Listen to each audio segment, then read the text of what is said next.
Je dirige cette entreprise depuis 2007. Je suis père de 4 enfants. Revol Porcelaine, c'est une entreprise familiale qui a 250 ans.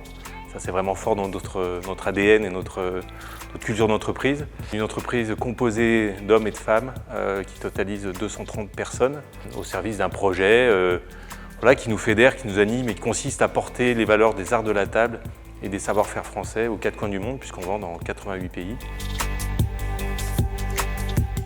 C'est vraiment de porter ces valeurs et ces savoir-faire français et drômois a fortiori. La gastronomie, la table, recevoir, la convivialité, cet art de vivre, c'est quand même très français, très de chez nous et on a envie de le porter haut et fort. En dehors de fabriquer des produits, de la porcelaine, de la vaisselle, on veut vraiment les imprégner de ces valeurs-là parce qu'on est issu de ça et je pense qu'on a participé à construire cette image des arts de la table en France et on veut porter ces valeurs le plus loin possible et le plus fort possible. Je suis parfois moi-même épaté de voir à quel point les gens sont engagés dans l'entreprise, que ce soit les gens qui produisent, que ce soit les gens qui portent l'offre aux 4 coins du monde. Je crois qu'il y a la fierté de porter un produit, un savoir-faire auprès de gens qui sont également passionnés, les chefs, les designers, les décorateurs d'intérieur, les consommateurs. C'est quelque chose qui porte vraiment cette entreprise et puis voilà, depuis 250 ans, donc c'est pas rien, et ça aussi, ça compte. Cette association regroupe les entreprises qui ont plus de 200 ans et qui sont restées familiales depuis leur origine. On trouve de très belles entreprises emblématiques, françaises, italiennes, allemandes, anglaises, asiatiques. Nombreuses sont japonaises notamment. L'intérêt, c'est de fédérer des entreprises qui ont un parcours un peu identique, des valeurs communes, des problématiques communes aussi de transmission et des savoir-faire et des valeurs et du patrimoine, et de partager ensemble ces problématiques-là de longévité et de transmission en disant voilà, qu'est-ce qui a marché dans le passé, qu'est-ce qu'on peut transmettre aux générations futures. J'essaie d'avoir un management qui ne soit pas un management en fait, parce que pour moi c'est un mot un peu abject évidemment. J'essaie de prendre soin de mes salariés, j'essaie de les accompagner, de les écouter, de leur donner des moyens, de qu'on se fixe ensemble des objectifs. J'essaie de faire une équipe, voilà, ça c'est des mots qui me plaisent. Je pense être dans un travail très collaboratif, très participatif, on échange tous ensemble. On peut réussir ensemble que si on est une équipe et que tout le monde apporte sa pierre à l'édifice. Je suis beaucoup dans la participation et la confiance. Et les gens qui s'engagent de cette manière et qui ont saisi ces valeurs-là qui m'apportent peuvent vraiment s'épanouir. Et j'ai le plaisir d'avoir des cadres, mais pas seulement, pas que des cadres, des salariés qui s'épanouissent depuis de nombreuses années au sein de l'équipe. Je crois que ça apporte aussi à la profondeur de cette entreprise et à son humanité finalement.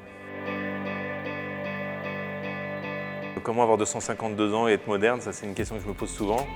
Il faut pas prendre l'histoire comme une chape de plomb, il faut prendre l'histoire comme une source d'inspiration. C'est impensable de faire autrement, c'est-à-dire qu'on se doit de vivre avec son temps, surtout dans ce métier qui est à la fois entre la gastronomie, les arts de la table, mais aussi quand même les tendances. Moi je prends un plaisir fou avec mes équipes, encore une fois, à penser les produits de demain à notre niveau, en discutant avec les chefs, en allant puiser l'inspiration auprès des designers, auprès des tendanceurs, des influenceurs de notre métier. L'essentiel c'est d'être ouvert, d'être certain qu'on doit se renouveler en permanence, donner un rythme à cette innovation et d'en faire vraiment un peu le cœur du réacteur.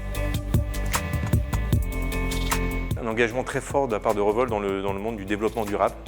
On a toujours eu à cœur d'avoir l'empreinte environnementale la plus faible possible.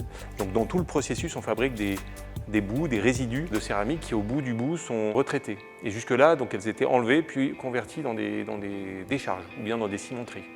Et on s'est dit à un moment donné, ces bouts céramiques, certes elles sont mélangées entre elles, mais elles restent céramiques et elles restent vierges. Est-ce qu'on n'essaierait pas d'en faire quelque chose qu'on puisse transformer en produit, d'éviter de créer des déchets? Donc c'est là qu'est venue l'idée No Waste, NAO pour No Waste. On a essayé de convertir ces déchets céramiques, ces résidus céramiques, en pâte céramique. On pourrait à nouveau mettre en œuvre pour fabriquer un produit. On s'est fixé l'objectif de réutiliser 80 tonnes cette année, 80 tonnes qu'on ne prélèverait pas dans le milieu naturel dans les mois qui viennent. On a une très grande fierté, c'est qu'on peut dire qu'on est les premiers au monde à avoir lancé une gamme de vaisselle 100% produite à partir de pâte de céramique recyclée. Tous nos modèles sont bousculés, menacés parfois.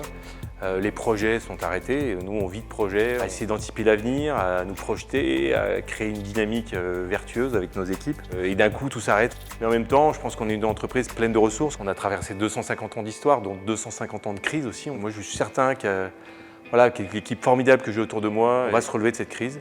Ce qu'il faut, c'est être suffisamment alerte et agile pour ne pas rater les opportunités que ça va dégager. C'est plus qu'un produit, c'est une démarche qu'on initie aujourd'hui, justement pour exprimer notre solidarité à l'égard des bistrots, des restaurateurs, hôteliers français, des cafetiers également. On cherchait une bonne idée. Et à un moment donné, on s'est dit, tiens, prenons ce produit, le gobelet froissé, qui était un produit emblématique de la maison. On va créer un petit logo, un petit gimmick qui s'appelle I Love My Bistro. Et on a décidé, à partir d'aujourd'hui, de le mettre en vente en ligne et de reverser 100% du chiffre d'affaires à des associations. Donc on a choisi 2 associations qui sont des lieux de restauration aussi.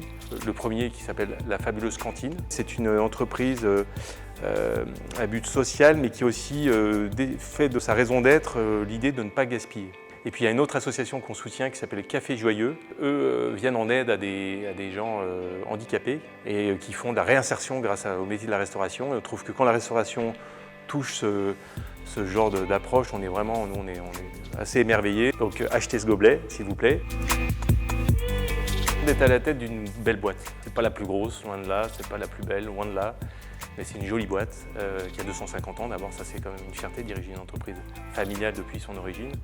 Et puis une belle boîte dans le sens où d'avoir des collaborateurs qui sont tout pour cette boîte. Leur engagement, leur implication, leurs idées, leur énergie au service de cette entreprise, c'est vraiment le truc le plus magnifique qui soit. Et je pense qu'il y a une cause derrière cette entreprise qui les porte et qui me porte avec eux. Et voilà, c'est ça ma fierté.